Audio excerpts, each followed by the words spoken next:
All right, folks, welcome on into another edition of the High School Huddle, your one-stop shop for everything and all things Section 5 sports. I'm AJ Feldman. He's Carl Jones.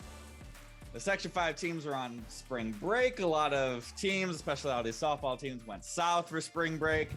Our sports director is south for spring break. We're up here still rocking in the Section 5, covering everything high school, and we're loving it a little bit. Carl, how are you doing today?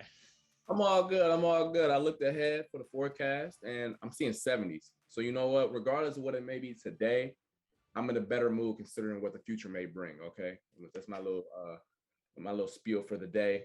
I can't wait. You know, and like you said, man, the sports have been heating up and it's been some competitive games, especially last Saturday. It was kind of fun for me to experience, you know, some of the top level lacrosse, and man, I can't wait. Yeah, you know, we got the draft is a week away. I know you're really pumped about that. You know, I know we do a lot of weather talk on this in this little opening segment, but I just got to talk about Tuesday night. I was at the Flower City Union US Open third round game against DC United, a team from the MLS. It was literally, it might have been one of the most miserable days of my entire life. Like, I'm not exaggerating. This was by far, like, up there. I'm sure there's one that's been worse. It was so bad. It was 37 degrees. It was rain. It was wet rain. It was wind. The wind was in your face. It was like my face was like getting numb from like the wet, hard, cold rain just going into my face. Nobody scored in the first half. Eventually it turned out to be 3-0. Of course, these goals had to come at the very end of the game. They couldn't just be quick and get me out of there. I mean, shout out to Flower City Union for being tied with an MLS team for 72 minutes. You know, they didn't play all their guys, but they played some guys, so props to Flower City Union. But man, I was kind of behind on my day. I did not have anything edited for my 11 o'clock show. I had to go home and take a hot shower because it was that bad. Literally, my jeans turned into a different type of material, like the denim just absorbed all of the water. I was wearing rain on my lower half. I had rain pants. They did nothing. I was just so miserable for other reasons as well. And man, it was just such a terrible, I was just so sad and I'm still not getting over it. I blamed Eric for it after the fact and rightfully so. Rochester NYFC played their game yesterday. In my highlight, I still talked about the weather of the night before. I am not over this. I'm still not over this. I don't think I will ever be over this. There is my multiple minute rant on how bad the weather was Tuesday night filming a soccer game. It was, oh my God. I can relate to that one because there's nothing worse. Like cold is one thing, you know. I filmed in flurries before, but not like downpour of snow. But when you get the combo of the rain with the wind and it's cold, oh Lord have mercy. Yeah, Dan Fates was there from Channel 13. We were both like, just get colder, just snow. We don't care. Like one of the from DC United, one of their media personnel shooting the game as well. She was like, "Oh, at least it's not snowing." I'm like, "What are you talking about? We would love snow. Like this is the worst. This is the worst weather physically possible. Welcome to Rochester." She was like, "Yeah, I mean, if I imagine what Rochester weather is like, this is what I imagine." I'm like, you're not far off, but yeah, it was miserable. I'm probably gonna complain about it later on in the show, but that was it. But yeah, Carl, you know, you mentioned a little bit. You got out to some good games on Saturday. We'll talk about one of your teams later in the show. But you know, you top level lacrosse. We had some games circled, and you know, some teams really stepped up there for you. Oh yeah, I mean, you saw Canandaigua, you saw Victor. I mean, seeing both of those teams step up. The Canandaigua game was very interesting considering that. We thought that was going to be against Penn Yan. We thought it was going to be a high-level game where, you know, it's going to be competitive. And I get there, and, boy, it was Canandaigua doing Canandaigua-type things, I guess we like to say on the podcast. But, man, thank God I was there to get 2 goals, and they got a couple saves so we can make a light out of it. But Canandaigua means business this year. I mean, I'm sure Penn Yan is – we know they're young, so I'm sure they're going to need a little bit more experience. And you know, and I'm sure that's not representative of who they are as a team. But Canandaigua, you know, took it to them. And then Victor taking care of an out-of-town foe. I mean, man, This is my first year being submersed with the lax culture. I'm not gonna lie, man. It's competitive, man. It's how, especially when you up there up close with it. You know, it's different when you're up in the stands. You can't really see how fast they're going and how hard some of the sticks be sounding. Man, I know y'all forearms be hurting when y'all go home at night. And I know this is coming from someone who played football, but nah, them metal sticks sound like they hurt. So, man, it was a great Saturday, and that wasn't the only game I went to. We'll get on later, like we talked about. But man, it was a fun Saturday for sure. Yeah, Canandaigua, we mentioned their win over Thomas last week. They just beat Fairport on Wednesday yesterday. Like you said, they took care of business against Pan Yan. Jack Fayola might be, you know, it's tough to get tons of recognition as a goalie, but he's going to be one of, if not the best players in Section 5 all season long. He's just been a stud all season long for the Braves.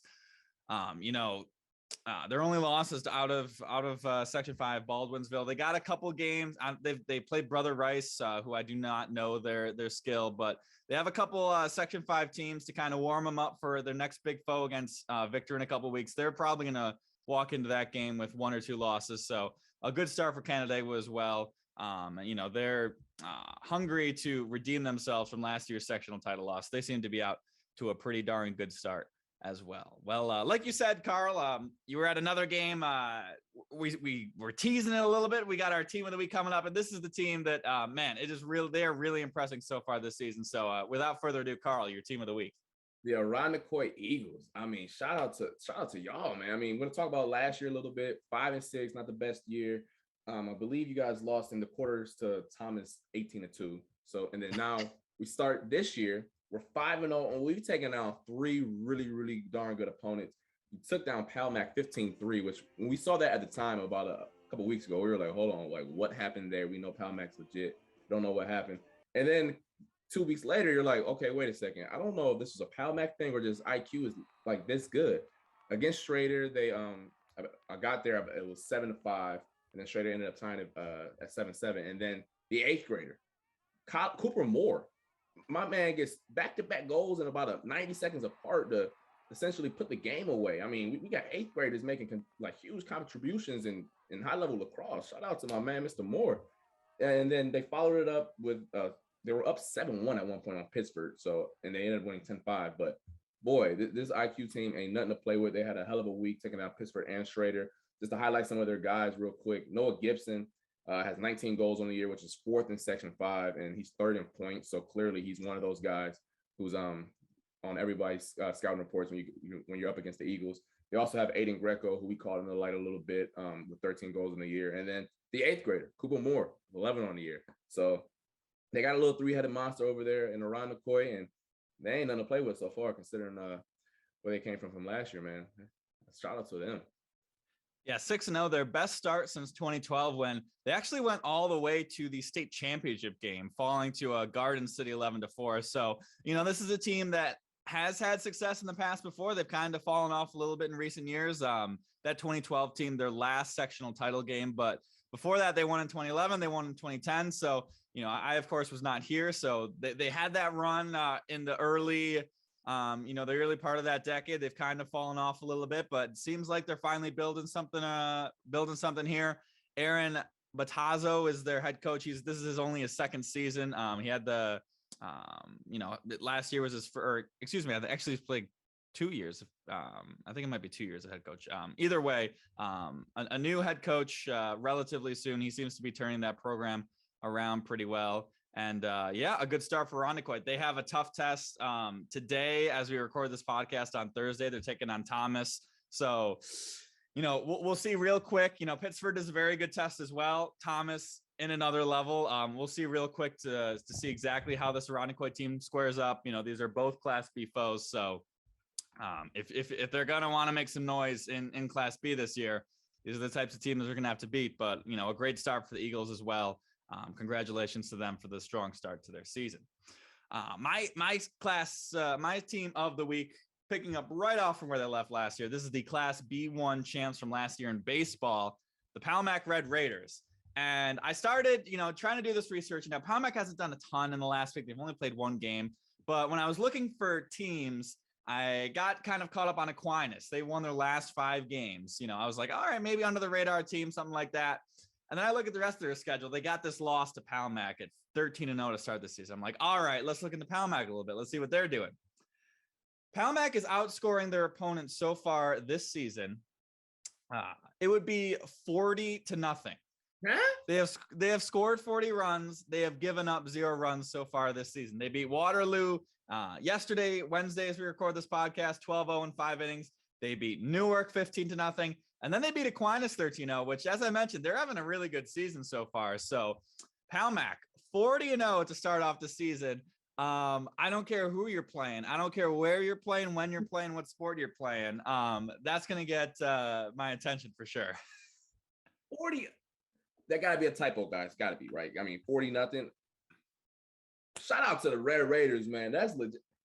Mind you, AJ doesn't tell me this stuff ahead of time, so this is my first time hearing. And this is why I do it, because then I get that nice little reaction there for you. Man, that what more needs to be said about that, man? Shout out to the Red Raiders, man. Y'all doing y'all thing. 40-0. I remember I gave a stat last week that I thought was crazy, but it wasn't a donut. Like, oh man, shout out to the Red Raiders, man, for sure. You know, we can say nothing more, but I will say some more things. Some of their top players so far this season. Yesterday in their game against Waterloo, it was Alex Wooten. Hopefully I'm pronouncing that correctly. He went 2 for 4 at the plate, leading the way. Chris Finocchiario. We're going to see if we can get that right. Chris Finocchiario Jr. He had a complete game yesterday in 5 innings with 11 Ks. In that first game against Aquinas, he struck out his first 10 batters that he faced, mowing them down against the Little Irish. And then in the Newark game, when they won 15-0, it was the Goodness brothers. We loved him. We knew him and loved him from basketball. Combined to pitch a no-hitter in 5 innings of work. Ian and Paul Goodness. Noah Brooks getting it done on the plate in that one. 2 for 4 with a double, a homer, and 3 RBIs. So Palmac, they've got a nice win over Aquinas. They're going to try and build some more. They haven't played a ton this season, obviously, at just 3-0. They've got Minders today as we record this podcast on Thursday. Kind of an up and down team this year, but they did hand Palmac one of their only 2 losses last year. Palmac only suffered 2 losses last year. Minders gave them one of them. So a test for Palmac today, but so far, passing every test with flying colors. Like I said before, I ain't got much to say. That's just legit. Shout out to Palmac. I can't wait to see if y'all can continue on this ridiculous statistic that needs more attention. Wow. Definitely. Now to our under the radar teams. Carl, we mentioned their baseball team that's getting beat. Let's give some love to Little Irish a little bit here, Carl. Yeah, for sure. We're gonna go out to Aquinas and give love to the girls lacrosse team. Starting off the year at 5-0 and 11-7 last year. To get a little recap, lost to Palmac in the Class D final, which is, I got to get my classifications right because I know they're AA in football and something else in other sports, but they're Class D in girls lacrosse. That kind of threw me for a loop at first, but we're settled on that. But they dominated. Carl's like wrapping it. Well, when you got the football guys and the basketball guys and the talent they bring in, people get a little upset. It was actually a big thing for Aquinas in years, how they kind of moved up in the ranks. They were beating up on some not AA teams. So that's kind of a long running storyline that you just happened to stumble into, Carl. Thank you. Because I saw it and I was confused. I doubled and triple checked. I'm like, there's no way they're in Class D. But thank you, AJ, for giving me the quick synopsis on what I was looking at. But they've dominated their competition, not nearly to the same extent that Palmac has, but their closest game this year was an 8-3 finish against Waterloo. The couple other games they have is 17-2, 15-1, 19-10. And they're led by the Hinchcliffe sisters. I mean, they're a freshman and a junior duo, 17 and 14 goals apiece on the year. Savannah and Sienna, to give their names out there. But they're not just the only ones. McKenna Brown and Gianna Lenardi, I believe is how you pronounce her name. There's four girls that have over 10 goals on the year. They haven't played the stiffest of competition to start the year, but like we've alluded to several times on this podcast, you can control what you can control and face who's in front of you. So they're undefeated, and I got to give them love for that. The rest of the year, they will play some stiffer competition. They do play Mercy next Thursday on the 28th. They have Fairport later in the year, Penn Yan and Schroeder. So we're going to see how exactly where they stack up in terms of the rest of the Section 5 landscape. But in terms of just Class D, I think they're off to a really, really darn good start. And we'll see how this start translates to the rest of the year. Yeah, Aquinas has kind of been a team, in recent years. they've been feisty. They haven't, had that sectional success like you talked about there. They lost to Palmac in the championship game last year. Previous years, kind of knocking on the doorstep, a little above 500, a little below 500, something like that. But like you said, they got the Hinchcliffe sisters. You can do a lot with talent like that. Aquinas, at least if the section website is correct here, they've never won a sectional title, so they're going for number 1 in program history. So, like you said, shout out to the Little Irish. They're getting it done so far this season. For sure. And like I said, thank you, Mr. Feldman, for educating me on what was going on with my research, because clearly I wasn't wrong. It's just all of Rochester has beef with the Little Irish, which is, as we talk about in our newsroom, I understand it. So thank you for coaching me up really fast. No problem. My team, my under the radar team, we're going back to the baseball diamond, Churchville-Chili, the Saints. Last year, once again to give the history, 7-9 on the season. A decent season, all right, whatever. They've already matched their win total so far this season. They're starting off 7-1 this year. They're getting it done at the plate, especially in 6 of their 7 wins. They've scored at least 8 runs. Their only loss this season was 7-6, a 1-run game to a really quality Webster Schroeder team. We've talked about them before. Schroeder, a really good team out of Class AA. I believe they only had 2 losses in the regular season last season. So a good start for Churchville-Chili. Some of their big games yesterday on Wednesday, they beat HFL. Michael Sardo getting it done at the plate. 3 for 4 with 4 ribbies, a double and a triple. They also had 3 players with 2 hits, so they're getting it done up and down the lineup. A week from today on Thursday, they beat Brockport 8-4. Cooper Ramich had 3 hits in that game with 3 RBIs. Zachary Minor getting it done on the mound. 5 innings pitched, 2 hits, 1 earned run, 9 strikeouts. Now, their schedule hasn't been quite as difficult so far this season. It's going to pick up a little bit, but I mean, their one test so far this season, they played Schroeder right down to the wire. So a strong start for Churchville-Chili off of a 7-9 season, already matching their win total from last year. So this is maybe a team that can, be a sleeper, be an upset, maybe go on a deep run this year. Who knows how far their hot streak continues, but a great start as well for the Churchville-Chili Saints. For sure. I always love seeing the teams that they didn't have a bad year by any means. I mean, 7-9 is still a solid year depending on what your expectations are. But to turn around and have a little bit of a polar opposite season, it's always good to see, the hard work that you put in an off season and all the talks that you have with yourself and your team, to see it come to fruition a little bit the next year is always cool to see. So shout out to the Saints for the start they've had to this season. Yeah, especially, with last year, being the first year back, the shortened season, condensed season, stuff like that. And I mentioned the schedule, they're playing the same teams as last year, so they've already matched that win total. So clearly a big jump for the Saints. Shout out to them so far this season. All right, Carl, we're going to stay on the baseball diamond for your team of the week, your game of the week with the team we just kind of talked about there. So, Carl, what do you got your eyes on this week? I've always had my eyes on Athena because the other sports they may not be as quality in, but in baseball they've been doing their thing. So I had to get a game with them. And then the team that took down Churchville-Chili, Schroeder, they play each other this Saturday, April 23rd. Schroeder's 4-3, but as we know, their record is not really indicative of how quality of a team they are. They lost 2 to Hilton, 2 close ones to Hilton, which, as we both know, Hilton's pretty solid with the Preston Prince show. Shout out to my boy Preston. But, it'll be a good one on Saturday. Athena has coming off the 2 straight losses to Aquinas and Gates, so we'll see if they get back on track this Saturday. But that game right there, we'll see. It's at 11 a.m. start, a little early. I'm sure those guys are all right with I'm sure they play AAU or travel ball, so that's not too early for them, but someone like myself maybe. But Athena and Schroeder, we'll see how how that game shakes out this upcoming weekend.